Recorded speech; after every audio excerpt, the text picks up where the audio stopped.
السلام عليكم ورحمة الله تعالى وبركاته. الحمد لله رب العالمين، والعاقبة للمتقين ولا عدوان إلا على الظالمين. وأصلي وأسلم على نبينا محمد وعلى آله وأصحابه ومن اهتدى بهديه إلى يوم الدين. أما بعد، فقد قال الله تعالى في محكم تنزيله وهو أصدق القائلين: يا أيها الذين آمنوا اتقوا الله حق تقاته ولا تموتن إلا وأنتم مسلمون. وقال صلى الله عليه وسلم: من كان يؤمن بالله واليوم الآخر فليقل خيرا أو ليصمت.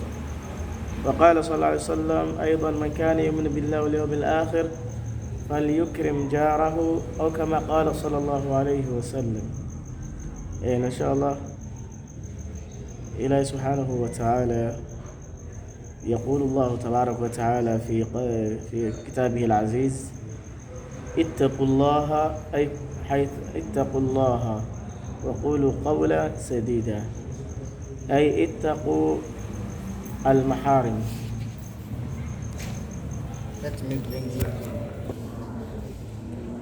إلهي ummadiisa la hadlaya wuxuu leeyahay kuwa isaga rumeeya ayuu la hadlayaa: ittaqu llaha yaa ayuha aladiina aamanuu ittaqu llaha waquluu qawlan sadiida.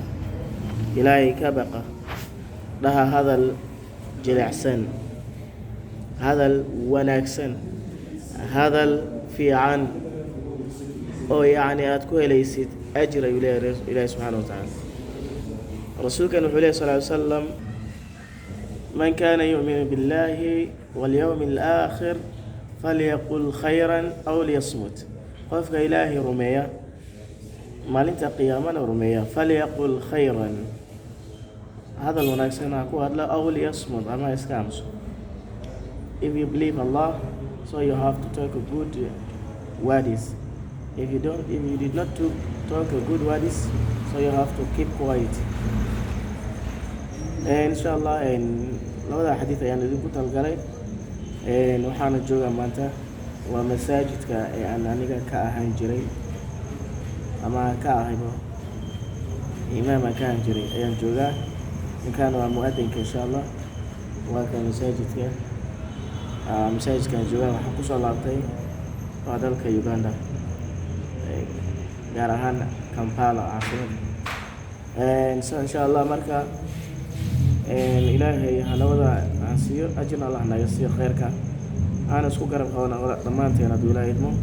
waxaan khaldayna fi shaydaan bay ahaadeen, waxaan saxayna fa min Allah. hada billahi tawfiiq. assalaamu calaykum wa rahmatullahi wa barakatuh.